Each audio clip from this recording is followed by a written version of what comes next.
Secara astronomi, Norwegia berada di antara garis lintang 57 derajat sampai 81 derajat LU dan garis bujur 4 derajat sampai 32 derajat BT. Batasan-batasan negara Norwegia antara lain: 1. Sisi barat daya berbatasan dengan Laut Utara. 2. Sisi barat berbatasan dengan Laut Norwegia. 3. Sisi selatan berbatasan dengan Kepulauan Skagerrak. 4. Sisi timur berbatasan dengan negara Swedia, negara Finlandia, dan negara Rusia.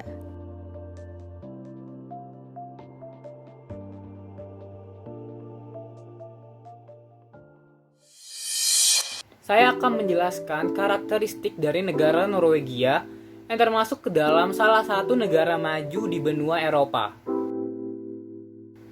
Negara Norwegia atau secara resmi bernama Kerajaan Norwegia termasuk negara Nordik yang berada di semenanjung Skandinavia bagian ujung barat.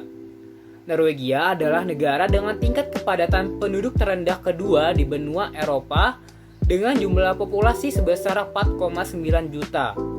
Norwegia mendapat julukan sebagai Kongeriket North atau Kerajaan Norwegia di dalam tulisan Bokmål dan juga Kongeriket Norge pada tulisan Nynorsk. Negara Norwegia merupakan negara yang beribu kota di Oslo dengan luas wilayah sekitar 385,207 km persegi, mempunyai pantai yang berada di Samudra Atlantik Utara dan Laut Barents. Norwegia sendiri pun memiliki bentang alam yang begitu indah dan penampakan langit yang sangatlah indah juga. Memiliki aurora. Norwegia pun juga memiliki fjord. Fjord adalah semacam teluk yang berasal dari lelehan gletser atau tumpukan es yang sangat tebal dan berat. Sistem demokrasi. Norwegia adalah negara monarki konstitusional yang memiliki sistem pemerintahan parlementer. Parlemennya, Stortinget, memiliki 169 anggota, yang awalnya adalah 165, kemudian ditambah 4 orang anggota pada 12 September 2005. Parlemen ini terbagi dalam 2 voting legislasi, Odelsting dan Lagting.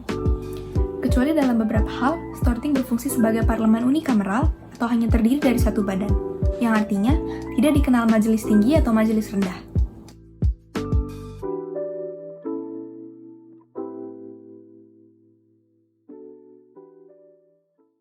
Sementara itu, Ketua Delegasi Parlemen Norwegia, Elin Rodum, mengatakan, Indonesia sangat penting sebagai mitra bagi Norwegia. Kerjasama bilateral sebelum penandatanganan Letter of Intent. 1. Norwegia-Indonesia. Indonesia dan Norwegia telah melakukan hubungan bilateral sejak sebelum penandatanganan Letter of Intent di bidang perubahan iklim, khususnya REDD+, tentang perlindungan hutan bakau atau mangrove dan pengembangan International Tropical Peatland Center. Kerjasama tersebut meliputi 1. Kerjasama politik. Tanggal 12-14 September 2006 membahas isu-isu politik baik secara global maupun bilateral. Tanggal 28-30 Maret 2007, kunjungan balasan PM Norwegia ke Indonesia untuk membahas isu-isu politik baik secara global maupun bilateral. Tanggal 26-28 Mei 2010, Presiden RI juga mengadakan kunjungan kerja ke Norwegia dalam rangka menjadi CO Chair bersama-sama PM Norwegia, Jens Stoltenberg, pada Konferensi Iklim dan Hutan Oslo 2010. Kerjasama ekonomi, perdagangan, dan investasi. Kerjasama ekonomi yang cukup menonjol adalah kerjasama di bidang energi dan kelautan serta perikanan. Di bidang energi, Indonesia dan Norwegia memiliki forum konsultasi bilateral di bidang energi yang diadakan sejak tahun 1995. Konsultasi energi tahun 2011 diadakan di Yogyakarta tanggal 6-7 Oktober 2011. Di bidang perikanan dan kelautan, Indonesia dan Norwegia telah menjalin kerjasama khususnya pengembangan kapasitas dalam hal perikanan dan aquaculture dengan nilai hibah sebesar 5.200.000 untuk membiayai proyek multi tahun 2009 sampai 2012. Nilai total perdagangan kedua negara cenderung meningkat dari tahun ke tahun dan pada tahun 2010 mencapai 353,79 juta US dollar. Komoditas ekspor Indonesia adalah pakaian jadi, alas kaki dan furnitur, alat-alat komunikasi, alat-alat optik, dan rempah-rempah.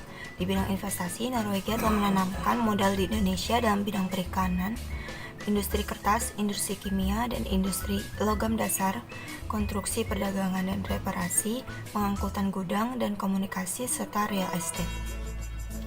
Kerjasama Sosial Budaya dan Pendidikan. Kerjasama Sosial Budaya RI Norwegia antara lain diwujudkan melalui penyelenggaraan Global Intermedia Dialog yang disponsori kedua negara. Pasca GIMD 3, kegiatan selanjutnya dialihkan kepada para jurnalis dan insan media sendiri dalam menentukan langkah ke depan. Untuk bidang pendidikan, terdapat program pra-universitas selama 1 semester berupa kunjungan ke Bali guna mempelajari berbagai aspek kehidupan masyarakat Bali.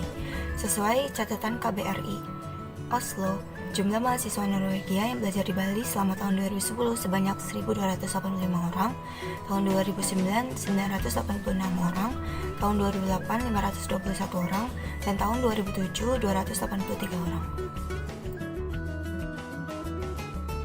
Kerjasama regional.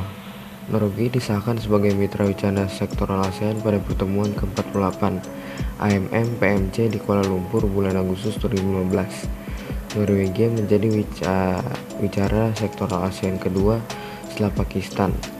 Prioritas kerjasama ASEAN Norwegia antara lain di bidang maritim, HAM, kontraterorisme, ekonomi perdagangan, UKM, konektivitas, bencana alam, perubahan iklim, pendidikan, dan sosial budaya.